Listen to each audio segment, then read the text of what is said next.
Hello and welcome to a brand new show here on Daily Mirror Online. This is On Fire and I'm Easwaran Rutnam.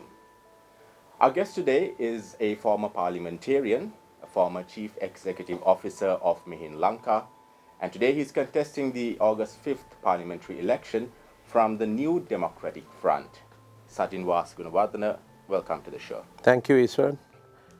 So I was doing a profile check on you on Wikipedia, and Wikipedia describes you as a controversial politician. Why are you controversial?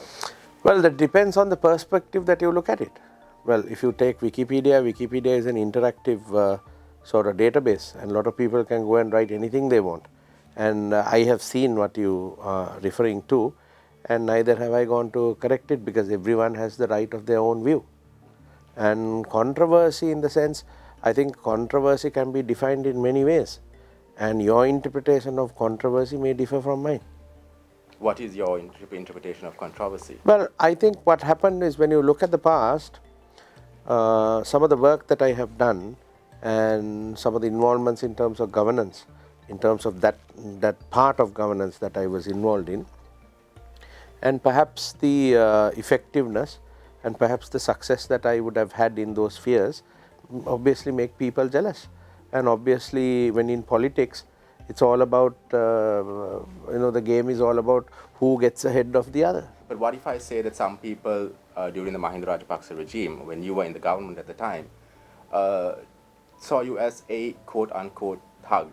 Would you agree with Well, you see, once again, it's perception. If I ask you to tell me one thing that I have done thuggery-wise, one thing, I may be a little arrogant when it comes. That's my personal nature. I am a little hot-headed, yes, but I have never done any harm to anyone. Absolutely not. And you were very close with the Rajapaksas back then. Yes, of course, absolutely. What happened? Why the distance? Well, basically, when you look at the history, up to 2015, it was all right. And once we lost power in 2015, I was denied my nomination to contest the general election. And I was incarcerated in remand custody for about 7 months. And I found out that it was basically a plot within. Certain members of the family, very close to the president, didn't want me back, didn't want to give me nominations for reasons which are obvious to them and not to me. And also later on I found that certain actions taken in terms of keeping me incarcerated and certain meddling that they did with certain aspects of the judiciary, I must say, was with the involvement of the former president, and as well as a certain minister who was then a very powerful minister. So that's a very serious allegation. I mean, if the former president can interfere in the judiciary, that would mean that even the former government, I'm talking about the Maithripala Sirisena Ranil Wickremesinghe government. No, I am not talking about that. Oh, you're talking. I'm not talking about that. I must say, in very fairness to the former president Maithripala Sirisena and Ranil Wickremesinghe, I don't think they had any hand in that matter. Well, of course, I mean, as soon as we lost power, everybody was remanded. I mean, for the slightest, I was remanded at that time for 7 months on the pretext of perpetrated misuse of a vehicle. But they initiated investigation. Yeah, of course, 7 years have gone. But yet 7 years have gone, no charge sheet still. Yeah. No charge sheet still. But I see, publicly I can't say this, right, because obviously I'll be sued and you'll be sued, right, but there was a certain intervention that was done, right, to keep me inside for a longer period of time, which the purpose of why that was done was to deny my nomination, which happened. And in one of these telephone conversations that you made public at a press conference, I believe last November, you said that you were quite aware of some of the misdeeds of the Rajapaksas, and that if required, when required, you would actually put these out. Does remaining silent make you a clean man? Well, I see, the thing is, why am I called dirty? What have I done? No, not you, but if you know what someone else has done. No, I came public and said what I had to say. Right. I mean, I came public, I had 3 press conferences, and I said what I had to say. That's all what I can do. And What is your take on Maithripala Sirisena and Ranil Wickremesinghe? I mean, they did crack down on the former government members, like you said. Do you think that they brought the sort of change that the people really expected? Well, you see, it's a matter of interpretation once again. Now, the change the people expected, what was the change that the people expected? I believe personally that, you see, what happened on the run-up to the 2015, I can't say that we didn't achieve anything in that government.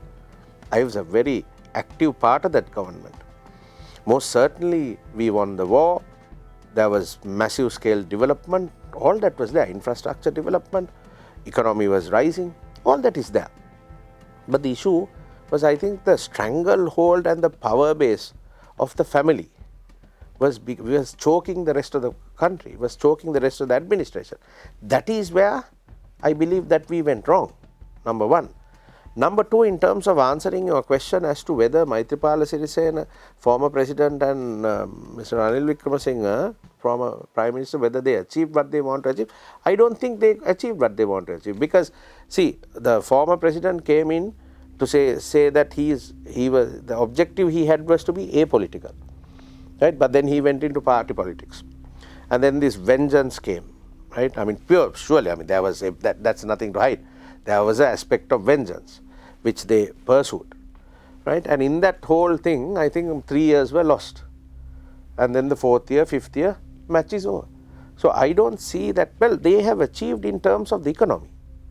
That credit must be given to, I think, the former Prime Minister, Honorable Ranil Wickremesinghe, because the macro situation of the economy was stabilized from when we handed it over. Now, in that sense, he has achieved that. But that was not felt by the people, as is usual. When he is given a term, he does it so well in terms of establishing the fundamentals and in terms of having the fundamentals right so that the economy can take off, but he forgets the political aspect of it. And then with the interference that came with the executive president, and mind you, the former prime minister was under the previous constitution. Now, the full effect of the 19th amendment is only coming with the next prime minister. So, he actually didn't have any constitutional authority, though he was the prime minister. The president wielded all that authority, no? So, the differences of opinion between these two people and the differences of personalities and the differences of policies, I don't think they achieved what they should have achieved if they were together. We talk of positives done by Ranil Wickremesinghe. Why aren't you working with the UNP at this election? Well, actually, I was hoping to work with them, and last presidential election, I worked very hard for Honorable Sajid Premadas's election. But when it came to nominations, everyone in that district is a bit scared of me. And they say one thing in fundamental, that if I come, I will win and somebody will lose. I accept that, they accept that. So now it is up to the people to decide what they want, and for me to see whether what they believe is in actual fact so. So you don't think this, what we mentioned earlier about these allegations, about this controversy, that is holding the UNP back from maybe, giving you a role? Well, I don't know. I mean, that's up to them to decide, no? You see, no, but actually we went through the certain process. But unfortunately, you see, what has happened is this. Politics in this country, in most of the districts, basically have boiled down to a few personalities, no?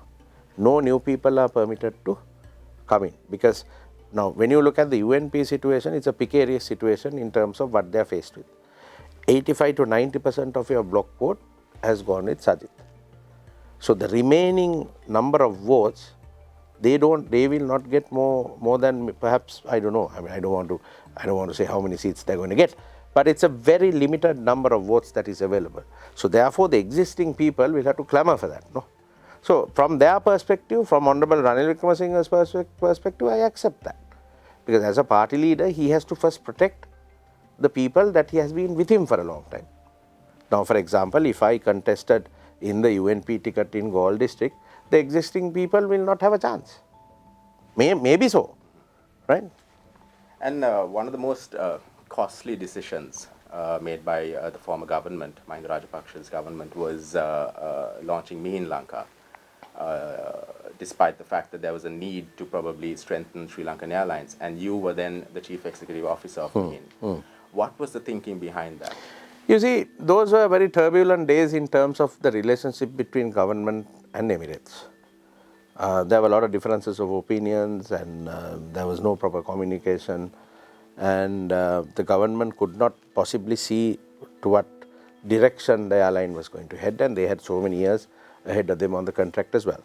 At the same time, it was identified that a budget airline has a certain vacuum. There was scope for that. I must say, in fairness, the government first spoke to Emirates and wanted to find out whether they are agreeable in terms of coming into an amalgamation or something of that sort, but they flatly refused. They didn't want to have any other airline operating out of Sri Lanka at all. And with the deterioration of the relationship that we had with them, a government took a policy decision where we will have a budget airline. Now, where it all went, the idea is good. The commencement of the airline was good. The routes were good. The revenue was good. All that was fine. I mean, we had cabin factors over 95%, and we started the airline in 3.5 months. We had the first flight taking off in 3.5 months, right? But where the issue was that there was no capital. The then Secretary of the Treasury, Dr. P.B. Jayasundara, basically starved the airline with any funding at all. We were only given a 50 million rupee, 150 million rupee overdraft, right, and maybe another 50 million loan, and then we had to build the airline from the cash flow itself. Now you know what happens when it becomes like that, when you don't have a capital base, right, and your debt to equity is in the negative, nothing can function. So I and my team did our best in terms of trying to keep the airline afloat. But the unfortunate thing is that when the airline was making a profit, recently they decided to shut it down. That is very bad move. Of course, that is a bad move. But do we really need a budget? I mean, being a small country. Well, Easwaran, there is a market for that. See, the whole thing is this: Sri Lankan is a totally different ball game altogether. They have problems of their own. That's a different. They are also undercapitalized. No? The fundamental issue with Sri Lankan is that they are undercapitalized. It's the same thing. But correct me if I'm wrong. Now, wasn't that government back then promoting Mihin Lanka more than its national airline, Sri Lankan Airlines? It was not a government. See, you can't expect a government to promote the airline. Those are the commercial decisions that the airline took.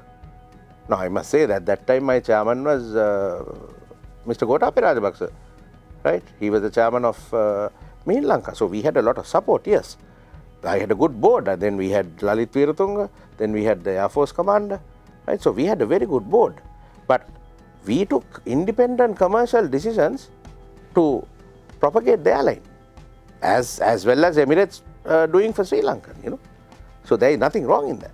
And what's your take on, you spoke about Gotabaya Rajapaksa, the president, what's your take on how he is leading the country at the moment? Well, I think he's genuine in what he wants to do. I mean, when you look at the personalities who I have known for the last perhaps, 15, 20 years, he's genuine in what he wants to do, and he's a taskmaster. All that is fine, but I think the weight of the rest of the family is going to pull him down. I don't, it's too much of a burden to satisfy and to carry on. That's my personal take on the matter. But as far as perspective is concerned, and as far as focus is concerned, and discipline is concerned in terms of governance, I think he has that principles in order and that combination to achieve results. But the policies that are being adopted now doesn't seem to be conducive towards that. So perhaps it's that additional weight, or sometimes it's a little perplexing as to what is going wrong, because there doesn't seem to be a proper policy direction at the moment. But don't you think he's handling this, and this is not my opinion, but I'm just saying what the people are saying out there, the way he handled the war, he's also handling this coronavirus situation? Well, coronavirus, yes, we must give him credit to that. There is no ambiguity there, there is no argument there. Well, people say that we should have closed the airport before, but this is a new experience. So I think that aspect we have to give credit where it is due. But the fallout of that, the plight of the common man, the plight of the economy. Now, ironically, I saw Bandula Gunawardena coming out and saying yesterday that from the history of this country, that first time we are having an excess of exports. Obviously, imports are banned. Now, who are they trying to hoodwink? Now imports, when you ban the way they have banned, right? Personal consumption is only 8% of what we import, right? The rest of the trade has all collapsed. And why are we doing this? Just to maintain the rupee at 186. There are other mechanisms that you need to adopt to maintain the rupee. But by strangling the economy, what have you done? Right? Majority of the trade is now finished.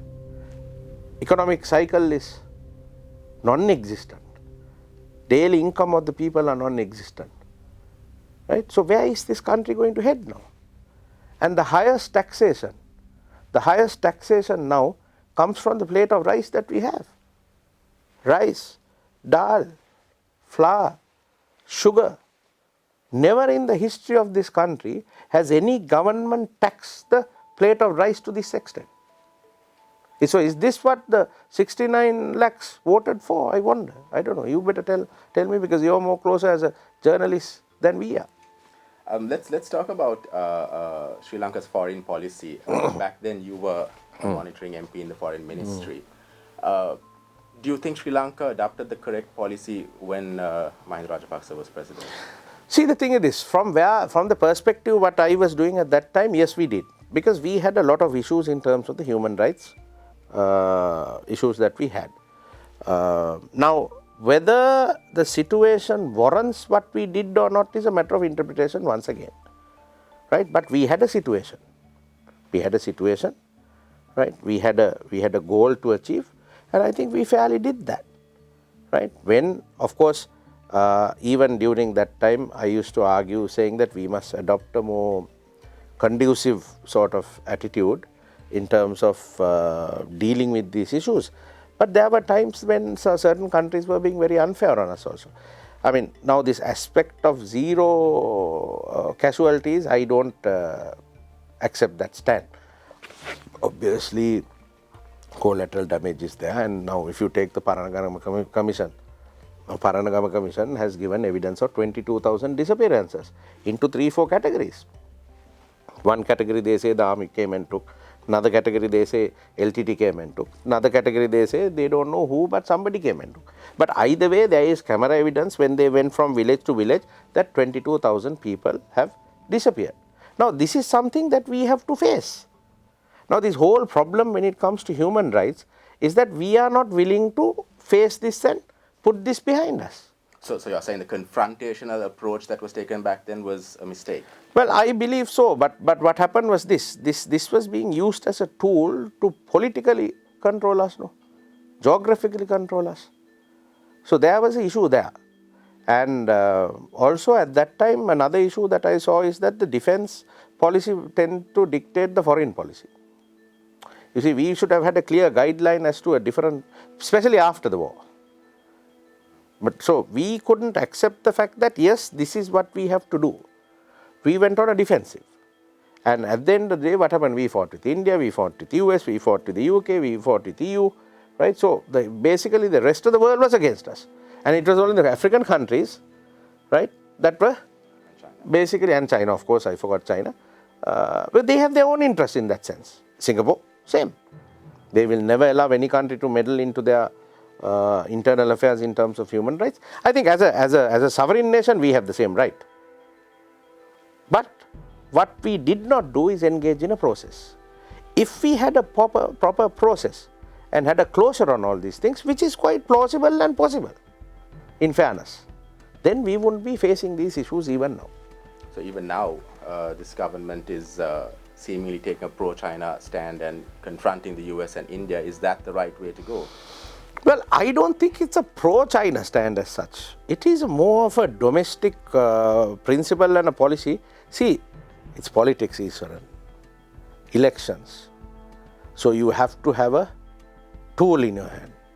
Now this time the tool seems to be international conspiracies. Human rights has taken a backseat now. International and MCC. Now MCC, people talk about MCC. Who is governing this country? Now they are saying, no, we are not signing it. So don't sign it. Officially inform the US. Personally, I feel that it's a great mistake. Now, we have been involved in MCC from 2005.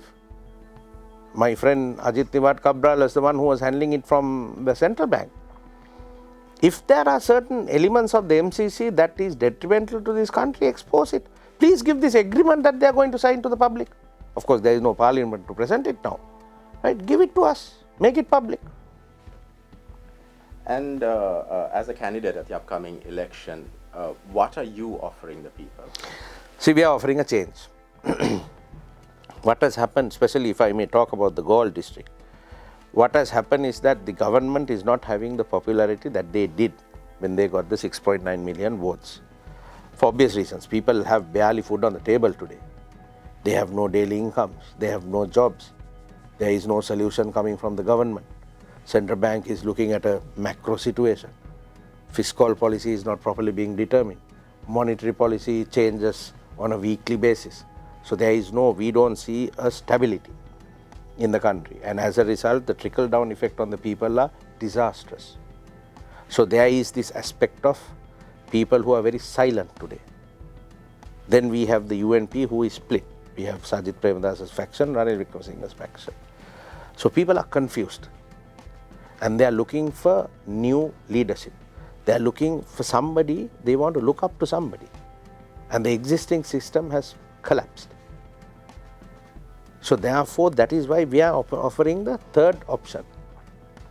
And when it comes to Galle district, I have a certain base in the Galle district.